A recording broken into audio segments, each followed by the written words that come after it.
try to communicate that, because it's theirs too. They may not be pleasant. They may be saying bad things to you, but to explain it because it's their system. I saw him doing that, and I was so impressed by that.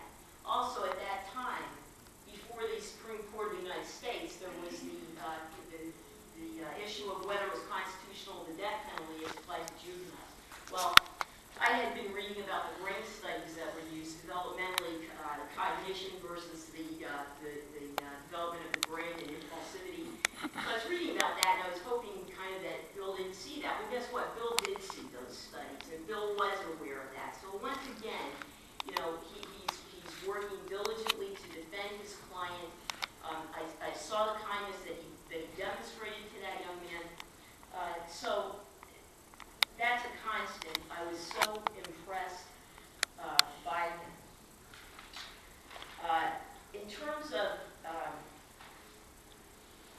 his fitness to be a judge, Bill does not come from a place of entitlement, to my knowledge. He has become what he is through hard work.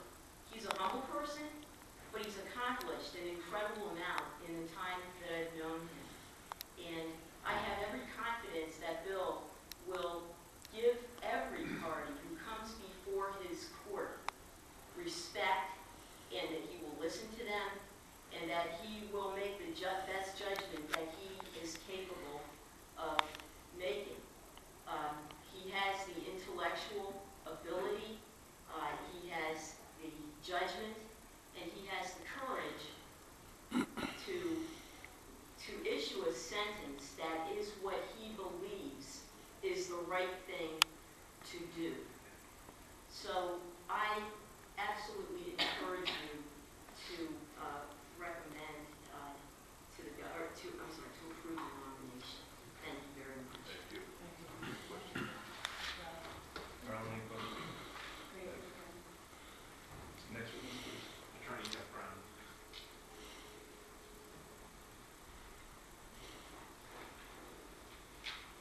Good morning, Chairman Foley, Councilor. I'm going to follow the trend a little bit here. I too am from Eastern Massachusetts. I grew up in South Weymouth, went to Westfield State, met my wife, and we don't know what that was after that.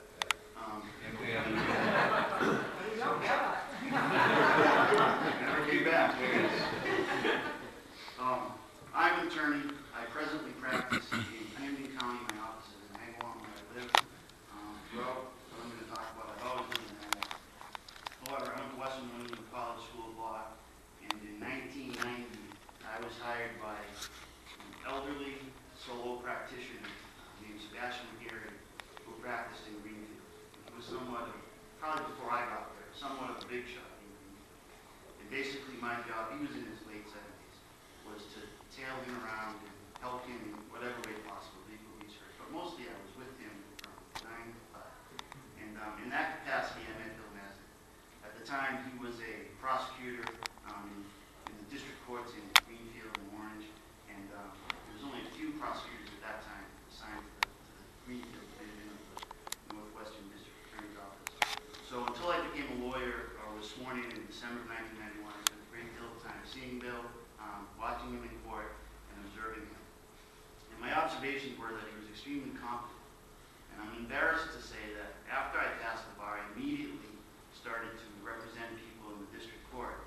And Bill Mazanec, I've never told him, it's caused me a great deal of stress, a great deal of lack of sleep on the nights before I would have jury trials with him. Not because he was some intimidating type of person or mean or anything like that, but because he knew so much more than I did, and he was so much more competent than I was, that I never enjoyed having to try a case against him. He was always extremely well prepared. He was very knowledgeable of the law. He had a great sense of right and wrong. He had a great relationship with the police officers. And here I was, a green lawyer, having to go against him. I always viewed it as David versus Goliath. And Bill and I actually are good friends. However, our friendship is almost completely based on our professional relationship. I've never been to his house. Today I see his two children. I saw them once at a bar function when they were babies. I knew Bill's wife, who was a probation officer. And Bill and I have had epic battles in the courtroom when he was a prosecutor. We used to battle it out, and we both fight as hard as we possibly could for our respective positions. However, which isn't the case with all prosecutors and defense lawyers, neither he nor I ever took things personal.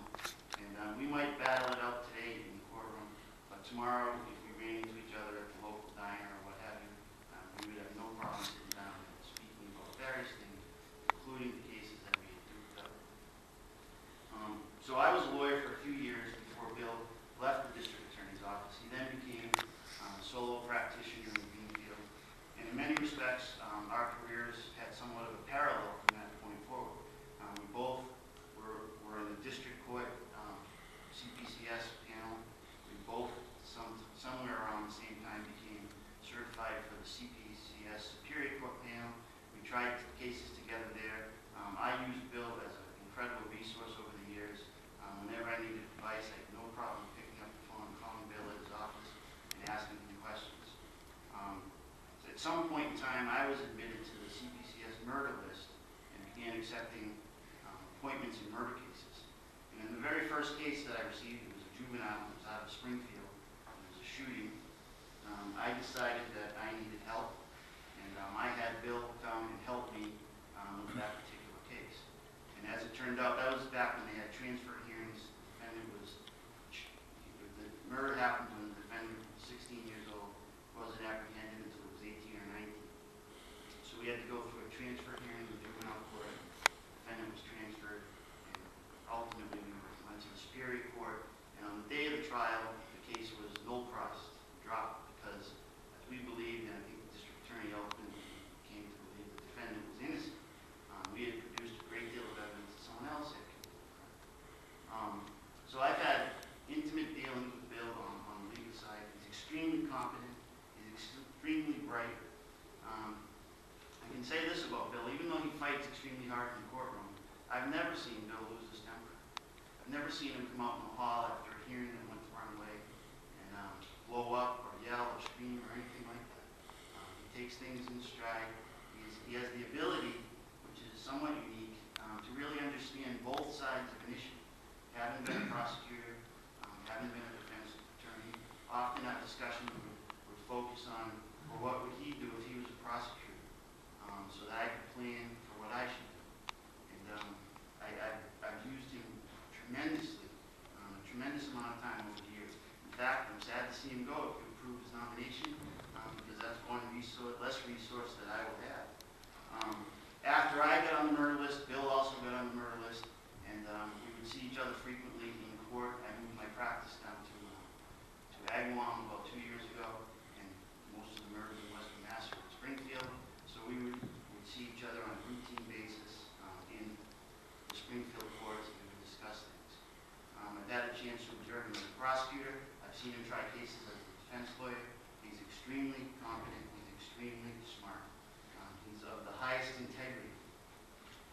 He once asked me, he used to host a talk show on Greenfield Community Television, and much to my dismay, he convinced me to talk on that talk show. And at the time, I was a very young lawyer, and he had me on the show opposite the then first assistant district attorney, David Andrews, to discuss DNA of all things, which I didn't quite understand at that point. But Bill confidently held my hand and got me through it. Felt too much embarrassment. So I too have observed Bill in his community activities. Even though I didn't live in Franklin County, I'm aware of his participation with the Charter Commission in Greenfield, which I think was very contentious at the time. I've heard dozens of stories about his children, about his coaching, about how proud he is of his children, and I think that he is absolutely an outstanding nominee for Associate Justice